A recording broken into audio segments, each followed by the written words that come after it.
ജാതിമത ഭേദമില്ലാതെ ഏവർക്കും വേദപഠനം പ്രാപ്തമാക്കാൻ കടവല്ലൂർ ശ്രീരാമസ്വാമി ക്ഷേത്രത്തോട് ചേർന്നുള്ള വേദപാഠശാല നിർമ്മിക്കുക എന്ന അന്യോന്യ പരിഷത്തിന്റെ സ്വപ്നത്തിന് നാട്ടുകാരുടെ പച്ചക്കൊടി. 4 ദിവസം കൊണ്ട് സമാഹരിച്ചത് 40 ലക്ഷം രൂപ. വേദപാഠശാല നിർമ്മാണത്തിന്റെ ആദ്യപടിയായി ക്ഷേത്രത്തിനോട് ചേർന്ന് 45 സെന്റ് ഭൂമി വാങ്ങാനാണ് ലക്ഷ്യമിടുന്നത്. കടവല്ലൂർ സ്വദേശികളായ 32 പേർ 1 ലക്ഷം രൂപ വീതം നൽകും. ഭൂമി അന്യോന്യ പരിഷത്തിന് കുറഞ്ഞ തുകയ്ക്ക് നൽകാൻ ഉടമയും തയ്യാറായിട്ടുണ്ട്. അപ്പോൾ ഈ വേദം നിലനിൽക്കുക, ആ വേദം നിലനിൽക്കണമെങ്കിൽ അതിനാവശ്യമായിട്ടുള്ള ഉപാധികൾ ഉണ്ടാവണം.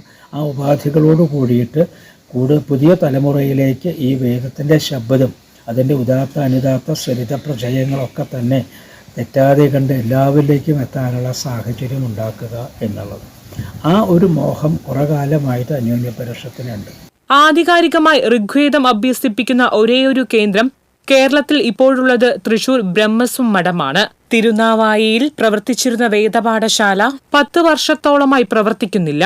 പാഠശാല നിർമ്മിക്കാൻ ഭൂമി ലഭിക്കുമെന്ന് ഉറപ്പായെങ്കിലും നിർമ്മാണവുമായി ബന്ധപ്പെട്ട മറ്റു പ്രവൃത്തികൾക്ക് പണം കണ്ടെത്തുക പരിഷത്തിന് കടുത്ത വെല്ലുവിളിയാകും. വേദവിദ്യാർത്ഥികൾക്ക് താമസ സൗകര്യമടക്കം കോടിക്കണക്കിന് രൂപ ചെലവ് വരുന്ന പദ്ധതിയാണ് അന്യോന്യ പരിഷത്ത് വിഭാവനം ചെയ്യുന്നത്. TCV news, Kunnamkulam.